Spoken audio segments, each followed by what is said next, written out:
Zagona baroya gelektir di meha tîrmehê da hate derbaskirin û bi zagonî bû. Piştî vê zagonê him parêzvan li Enqerê hatin bahev û starta baroya duyemîn dan. Berê ku ev zagon derkeve serokên heştê baroyan ber bi Enqerê ve meşiyan û zor çalakî dijî baroya gelektir nîşan dabûn. Gorê vê zagonê şaro ku hejmara parêzvana ji 5,000 zêdetirin dikarin derbasî baroya gelektir bibin. Li Tirkiye jî bes Enqere, Stenbol û İzmir di vî warî da têra xwe parêzvan dihewîne.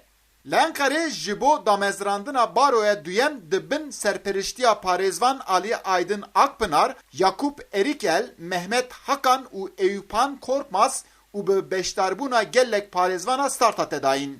Sernavê damezrana Ali Aydın Akpınar qise kir û wiha got.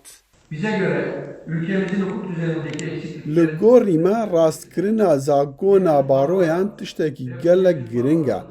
Ev qanûn him şiklê baroyên mewcûd hem jî statûya wan ya hiqûqî jî diguhere. Bi taybet bareyên şarê mezin ku rê nîşanî parastinê dikin û yekîtiya baroyên Tirkiye jî vî şûndetir hem serxwebûna parastinê û hem jî azadiya parêzvanan dêbîne cî. Heta niha li her şarî yek baro hebû.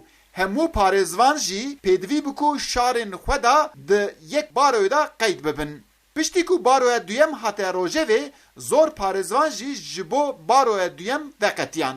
Parêzvan Emîne Çîçek 30 sal e ku endamê baroya Enqereyê ye û ana derbasî baroya duyem dibe. Ew hestê xwe wiha diyar dike. Ben ikinci baronun açılmasıyla alakalı çok büyük heyecan içerisindeyim. Vekirno baroya duyemîn nikmin gelek giring e. Ez bû gelek salan li nav baroya Enqerê dame û min rojekê negot ku ev baroya ya min e. Ev dir barî bi xîtaba min nekirin. Ji bo vê jî baroya duyemîn ez gelek kêfxweşim. Di rojên çûyî da li Stenbolê jî baroya duyem civînek li darxistî bû. Heke têra xwe endam bê dîtin İzmir jî dikare baroya duyem damezirîne. Lê piştî damezrandina baroya duyem di nav yektiya baroyên Tirkiyê hewldaneka çawa dê derkeve ew jî hêjayî dîtinê ye. Eyüp Demir, Deng Amerika, Enqere.